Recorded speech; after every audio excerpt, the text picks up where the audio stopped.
Hello everybody, it is me, Game Penguin 21, and light the fires of Gondor if it didn't actually happen today. That's right, the good old Harman Smith is back, but now, new and improved. Not really, that's more of a joke. And the whole thing with the whole bit of light the fires of Gondor is, well, he's played it. Yeah. To those of you who may or may not know, I've covered Harman Smith a number of times on this channel, and he's just been milking the heck out of Elden Ring, which is why a lot of the topics that he's been talking about recently are kind of just repeat on repeat on repeat. And it gets annoying to just talk about him and talk about Elden Ring the entire time. If I was to make an entire channel just dedicated to talking about him, I would have no end of content. But at the same time, that would just get very, very fucking boring. So, with that being said, what actually is the video that we're going to be looking at today? Well, this is a video that was released after he started to play to Elden Ring, or at least played Elden Ring for, at the very minimum, 4 hours. Now, I'm not sure how many of the videos that are listed in this screenshot are actually him playing Elden Ring, because some of the screenshots of them don't seem to be of him playing Elden Ring, so maybe he played it in the beginning or something like that. Very strange. Don't know why they're named that way. But he did play Elden Ring for at least 4 hours, according to one of the streams. And this is very interesting because he said that he would never actually play it because the game itself was garbage and dead. So, yeah. But this is one of the videos that he made after it. And I do say one of the videos because he's made an entire series of videos on Elden Ring. Like, within the last time of me probably even saying the sentence, he probably has at least 3 or 4 more of them. Now, there's a couple more videos that I wanted to take a look at on his channel, but this one already, I was recording it for a bit, and I had already reached about the 10-minute mark before I realized maybe this should just deserve its own video. So the video that we are going to be taking a look at today is Elden Ring could 100% run on Nintendo Switch, which, I'm going to be a little bit spoilery for you. He's going to go into a very interesting detail about how, apparently, he wants it to be on Switch because he can run it. So he's basically port begging. This is going to be fun. There is absolutely no way that Elden Ring, a PS4 game, could not run on Nintendo Switch. We have Doom Eternal, we have Hogwarts Legacy, we have Mortal Kombat 1. What exactly is so demanding about Elden Ring that it makes it completely impossible to have a Nintendo Switch port? I don't think anyone's ever been arguing the fact that this can't run on the Nintendo Switch. It's just more of the fact that it is very unlikely for it to happen. Anyone who says that it can't is, in and of themselves, basically hyperbolically stating that the architecture of Elden Ring and the graphics of Elden Ring, in the way that we have it currently, can't really run on the Nintendo Switch because the Nintendo Switch is just too underpowered. It more has to do with the architecture of the system rather than the game itself being optimized for it.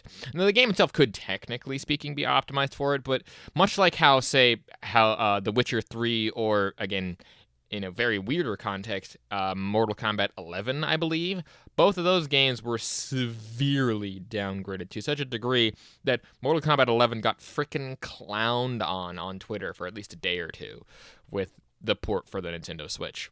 Very funny stuff. This is when the game first came out, and I'm going to say it now that I've actually played it. This game is basic. It's simplistic. It is simplistic. Easy to run shit. This game should have been on Nintendo consoles day one. Like, no excuses, no justifications. Like, this really should have come out day one, right? This is like on the same level of Persona 5 or Nier Automata or Yakuza or Tekken, like Ace Combat 7, One Piece Odyssey. Like, all of these like third-party games that are clearly not super cutting edge, that are clearly not that demanding, that have more cartoonish art styles or are more appealing to the Nintendo audience. Why exactly are these games not coming to Switch? I mean, to be very clear, the main reason seems to be that the power of the Switch cannot accommodate for, say, the graphical fidelity or some of the code that happens to actually make the game run. I think that the most minimum specs that I can think of off the top of my head for, say, the running of Elden Ring would actually be the Steam Deck, or the Valve Steam Deck. That seems to be where the place where even that is tending to push it, because there's things such as battery life that you have to consider for a mobile-only device. Well, not a mobile-only device, but you have to consider battery life, you have to consider heat, you have to consider the processing power of the actual architecture of the whole aspect of the game, or the game console, or whatever it is that you're using. There's a reason why things such as minimum specs exists for these games. Now, most of the games he did list do happen to exist on Nintendo consoles, as far as I can tell. Now, all of them have been specifically and tailor-made for the Nintendo Switch console, or they've been made in such a way that the ports have existed after they were released on other systems, because those other systems have a different registration and stuff like that. So those games could have been just completely and utterly denied by Nintendo to even be published on their console for whatever reason. So, they still have to go through Nintendo to get it approved for their store. And if they don't meet the requirements, they can just say, hit the road, Jack. It is, of course, like companies trying to do that thing where they try to pander to Sony, where they like release everything on like Sony approved platforms, right? They're doing everything they can to try to keep Nintendo like irrelevant, but again, there was no reason to wait a year and a half for One Piece Odyssey, right? There was no reason to wait 5 years for Ace Combat 7. There was no reason to like wait for Kingdom Come Deliverance or any of this stuff. Like if these games could be ported to Switch, why were they not on there day one? And I want it to be commonly known. Again, to go over it, what I just said, the main thing that, again, a lot of people have been talking about is that the Switch is just not powerful enough to run some of these games, at least at a decent frame rate or at a decent graphical fidelity that a lot of people kind of want. Not everyone wants that amazing graphical fidelity, very clearly. Some people like the specific stylized games, and that's fine. But again, like I've said before, the main thing that I think is the reason for it is, again, the power of the Switch. They don't want to melt the console or for you to have the game run like ass for it.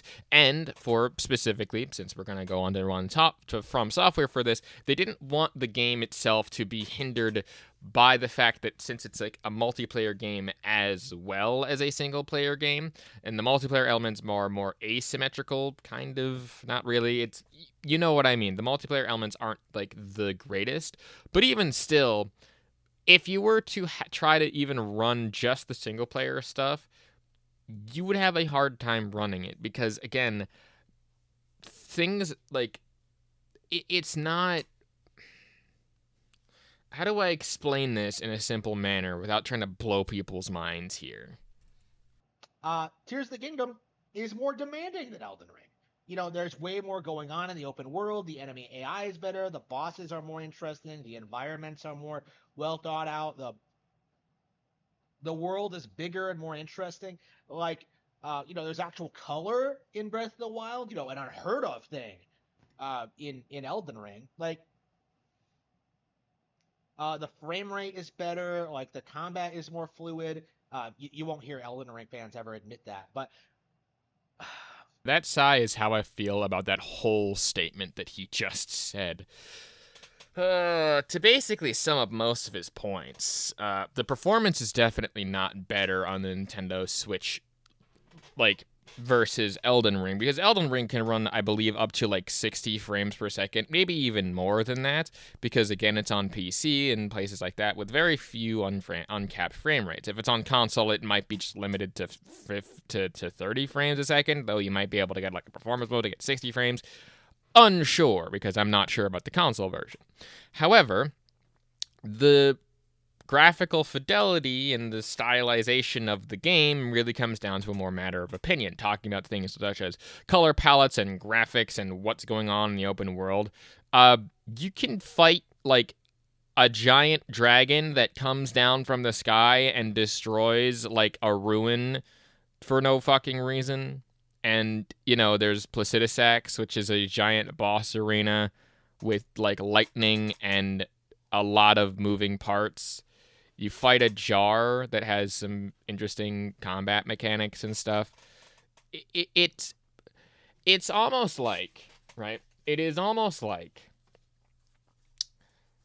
that Tears of the Kingdom is an open world Zelda game that has kind of more mechanics than Elden Ring, but those mechanics are not the same as Elden Ring, and if you get down to just the combat, there is actually a lot more moving parts in Elden Ring versus Zelda, because there's like twice to 3 times as many weapons, there is 15 to 16 times as many charms, and there is a bunch of different consumables and other things like that that are vastly different and affect you in vastly different ways. But, I mean, I've only played the game for about 100 hours, so... Like, again, it's obvious that Zelda is better than Elden Ring. The only reason you see people, like, throw up their arms and try to pretend otherwise is because they need to keep up the illusion.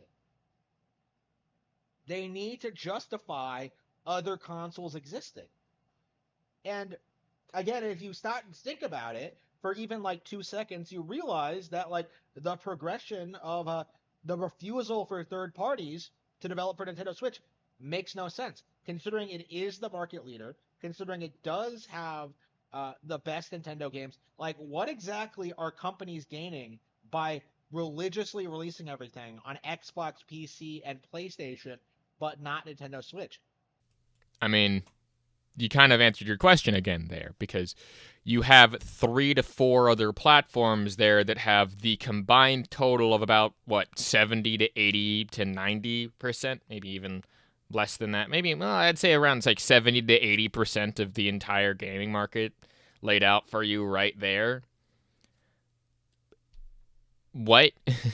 This is the one thing that I always find interesting about even just regular console fanboys for, say, PlayStation or Xbox, where they think that since like the PlayStation's like the market leader, or this thing is the market leader, or this is like the best place to play for whatever reason, however you want to view it, that their slice of the pie is, quote, the biggest.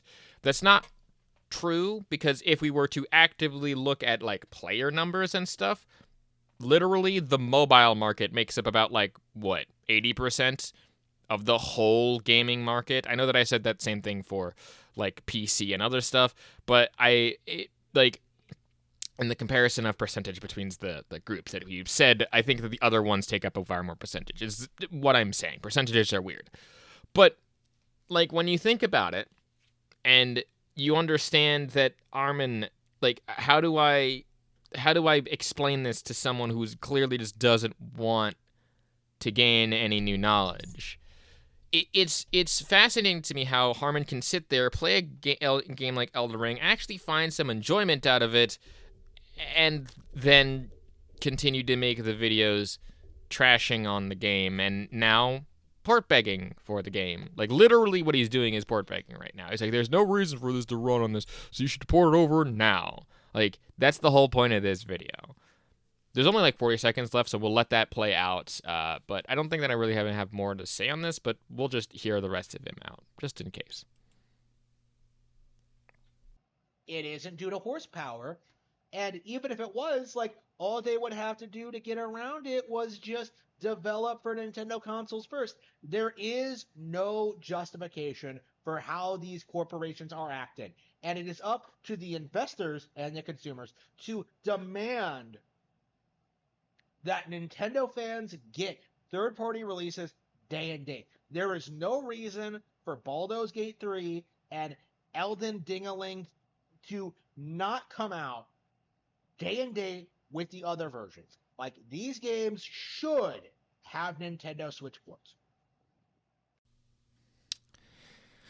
Well, luckily I did actually decide to watch the rest of that video because, again, as I've pointed out several different times in several different ways within several different parts of this video, it's not that simple to just port over the game. The horsepower is the biggest and most difficult thing to actually get around because you have a set of specs and a set of metrics that you need to hit when you talk about the game. Now, I'm not sure if this is for everything, but I know that specifically, at least in terms of From Software games, they have a very specific vision in mind when it comes to things such as the story and when it comes to things such as the world design. While they try to optimize it to the best of their abilities and continue to do so even after the launch, because, most game developers do that, they want to create an experience that everyone is the same, an experience that is practically the same across the board. And since the Nintendo Switch can't handle even just the minimum specs of Elden Ring that is required, no, they're not going to develop for that game, because even though it might have the biggest audience or something like that, that's not how that works. Again, it comes down to the fact that the Nintendo console for most people is their niche, is their small third console that's like they're fine with playing for that. They have a lot of sales, they have a lot of people that support them, and they're fine marketing into their niche of people that are there. They get them for the first party games, and that's why Nintendo is very protective of them. It's one of their only biggest marketing ploys that they have. But again, there are so many other reasons as to not release for Nintendo consoles, not the least of which being the horsepower. But even if you say that the horsepower was negligible at that point, you still have to get Nintendo's approval for it, much like how you have to get the approval for Xbox and PlayStation. So even still, some of the games that think that they could be run on a Nintendo consoles would still have to get approved by Nintendo, who was notable for being very restrictive of their platform. So there. It's probably another good explanation. But again, there's so many moving parts to this that, honestly... Anyway, Harman is one of those creators that you just kind of come back to and you think that he's going to change his mind, but then he doubles and triples down in such a way that you still have to wonder if he's a troll. If he is a troll, this is the most elaborate amount of rage-baity trolling that I've ever heard in my entire life. But if he's not a troll, oh boy. But I think that'll about do it for this episode of I Talk to a Random Person on the Internet and Try to Debate Them, even though that they won't listen to them for whatever reason. If you like what it is that I do, want to support me in any way, shape, or form, links down to everything in the description below. My name is GamePeng121. I love you all, and a peace off.